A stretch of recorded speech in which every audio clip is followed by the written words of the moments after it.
selleks, et meil oleks natukene vähem segadust Jiraga, Bitbucketiga, PyCharmiga, ma käin ühe ringi läbi meie süsteemides, näitan, kus mis asus, et pärast ka tunnis oleks võimalik kähku kas või kiirema tempoga üle vaadata ja iseennast aidata. Et kui me siia sisse logisime, siis meil on projekt Introduction to Data Science, siin me oleme olnud ka tunnis. Et praegused meie tehtud asjad asuvad backlogiks. Et me näeme, et siin on olnud päris palju taske. Paljud teist on suutnud asju ilusasti üles laadida. Ja ma kindlasti vaatan enne järgmist tundi ilusasti üle. Nüüd, kui tegu on uue taskiga, ma teen praegu ise endale midagi suvalist, et siis põhimõtteliselt võetakse Create task, seda teil oma kodutöös läheb vaja, et kirjutame midagi selle summary kokkuvõtte jaoks ära. No näiteks ma panen praegu katsetus Erika, ma ei tea, test, vahet ei ole. Nii, siis saab määrata, kellele seda me suuname. Ma panen siis iseendale.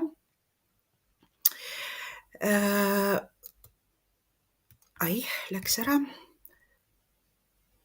Nii, siia ta läks korra ära. Panen tagasi suureks. Siin on põhimõtteliselt võimalik valida, kas on olemas mingid seotud taski, mis oleks hierarhias olemas. Tiimi on võimalik määrata, aga meil praegu ei ole moodustatud tiime. Ja ma arvan, et see ei ole meie kursuse jooksul oluline, kuigi kui te hakkate kodutööd tegema, siis te võite proovida ka endale tiimi teha, et vajadusel ma siis näitan. Nii, kui on mingi sprint ja praegu on meil olemas ainult sprint 2, siis seda võiks valida. Ma panen siia sisse, sest et sprint on meil näiteks 1 nädala jooksul määratud ülesanded. Ja see story point on siis see koht, kus me määrame, kui keeruline see ülesanne on. Me pärast teeme ka sellise mängu, kus me tiimiga planeerime asju koos, hääletame raskuse üle ja proovime läbi mängida ükskord ka sellist olukorda, mis on firmades, kui ülesandeid määratakse. Ma usun, et see meeldib teile. Nii, et mina siis panen praegu 1. Firmades mõnikord on võimalik ka panna näiteks 0,5. Kuna see kogu Jira ja Bitbucket on minu poolt üles pandud ja praegu administreerin ka mina, kes ei ole põhimõtteliselt õige administraator sellise keskkonna jaoks, siis ma ei ole määranud, kui väike see maht võib olla, kas ta võib olla 0,5 ja kui suur võib olla maksimaalne. Et ma usun, et see ei ole praegu meie jaoks kõige tähtsam ka, et me võime lihtsalt kokku leppida, et meie ülesanned ongi 1-punktised.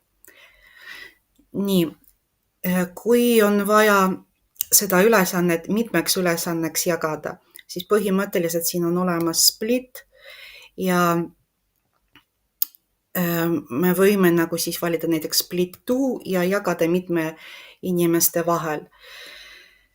Aga seda ma ei hakka tegema, kuna me ei ole ka siin normaalset varianti loonud meie probleemide jaoks, siis selles nimekirjas, kus me testime midagi seoses ühendusega, ma ei hakka praegu midagi valima. Ja üldiselt ma ei hakkagi midagi siin erilist rohkem tegema, ei faili lisama, et midagi seletada, ma lihtsalt panen create. Create, et see asi ilmuks meile siia paneelile. Ja kui te mäletate, meil oli võimalik siis lahti teha ja vaadata, mis siin sees on. Ja oluline samm on luua endale selle haru branchi, sest et tegelikult vaatamata sellele, et te eelmises tunnis tegite endale haru, see tehtud haru on praegu seotud teie selle esimese praktikumiga. Et me ei hakka sinna rohkem midagi tegema, kui see ei ole just see praktikumi jätk. Et iga ülesanne jaoks ehk iga taski jaoks me võtame uue branchi. Ja jällegi kõige olulisem on panna talle nime, et seda tüüpi me siis ei hakka valima, et olgu meil asjad natukene kergemini struktureeritud. Samas, kui te tahate katsetada mängida, tehke siin kõik, mida soovite, mängige. Aga meie töö jaoks piisab, kui te panete selle branchi nime ja see siis ei tohi olla liiga pikk. Nii, siis paneme create. Ja midagi tehakse meie jaoks valmis. Nii, nüüd praegusel momentil ta seletas mulle, et kui ma hakkan tööd tegema, siis ma pean lokaalses arvutis tegema check-out'i, et pääseda konkreetselt sellele harule. Enne kui ma siin hakkan PyCharmi juurde minema, näitan teile ka, et siin üleval oli see koht, kus on source. Source'i all asub meil main ja antud momentil on kõik teie need harud, branchid olemas ja on olemas ka minu oma. Oi, kuidas ma nimetasin seda huvitavalt. Praegu ei hakka ümber nimetama, las ta on siis katsetus, mitte katsetus. Nii, ja üldiselt meil on vaja teha koopia sellest peaharust ja jätkata oma tööga. Kui me praegu laeme selle siit, siis põhimõtteliselt tuleb kaasa ka kõik, mida on lisatud ja vajadusel on võimalik siis igas selles harus tööd teha. Proovige alustada täiesti nullist, et loote uue projekti. Ja ma olen tunnis ka maininud, et see linnuke on siin hästi oluline, et oleks vähem mured. Ma nimeks panen, ma ei tea, mida iganes, video jaoks. Nii, ja panen create. Panen siis uue akna enda jaoks. Võtab natukene aega.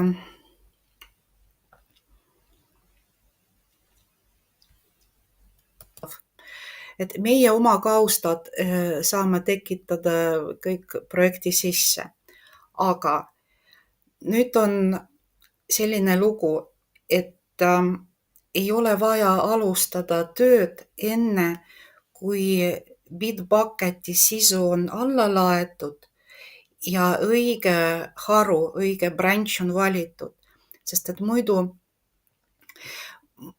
muidu on vaja trikitada copy ja paste'iga, et oma failid siia ilusasti ära panna. Et meil olid mõned juhtumid selles viimases praktikumis, kus me inimestega tegime copy ja paste'i erinevates kohtades, et asjad õige selle harule, õigele branch'ile üle viia. Nii, aga nüüd on kusagil seal meie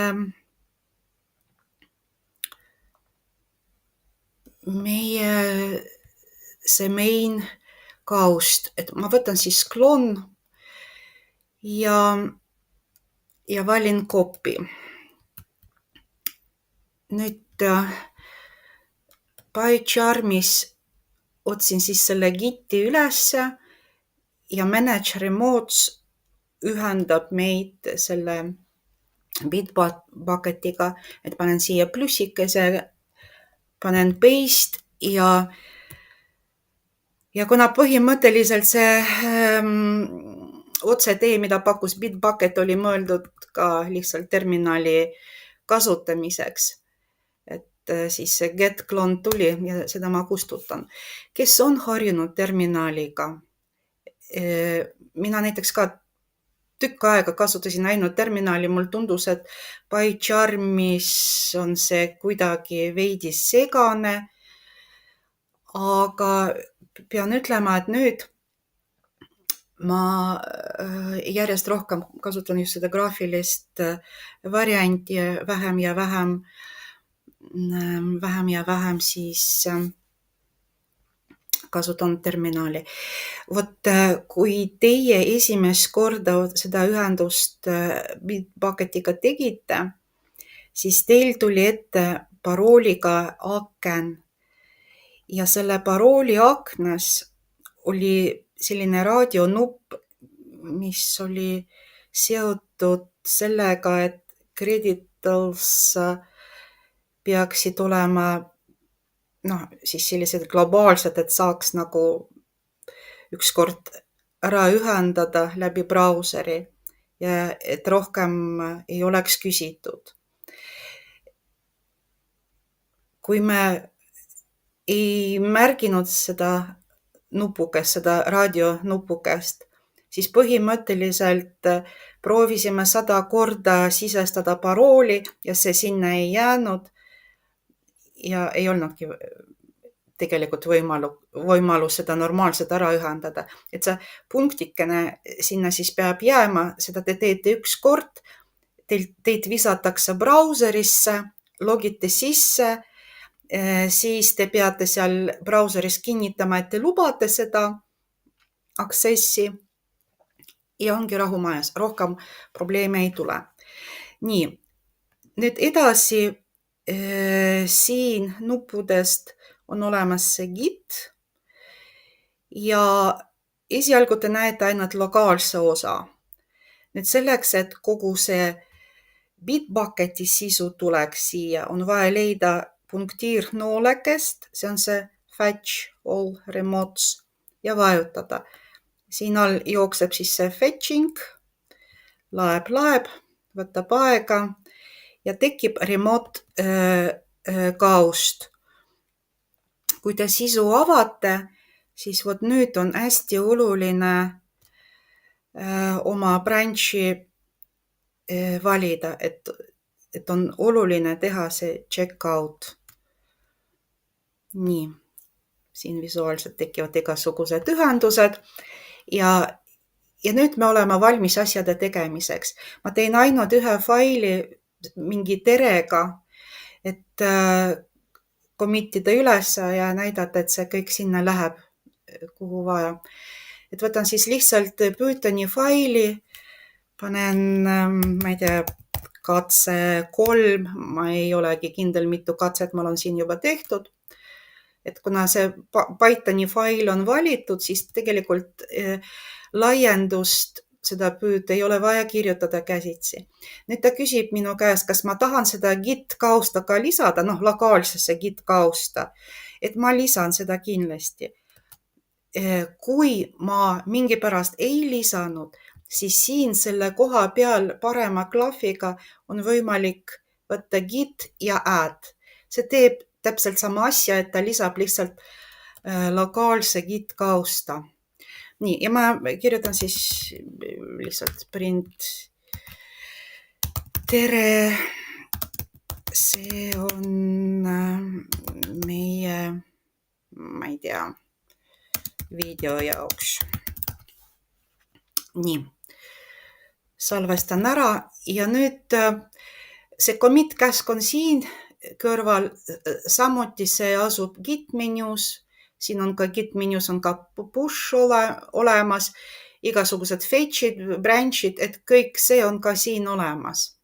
Nii, võib-olla on mugavam võtta kõrval nupust ja siis on näha, mida me tahame sinna panna.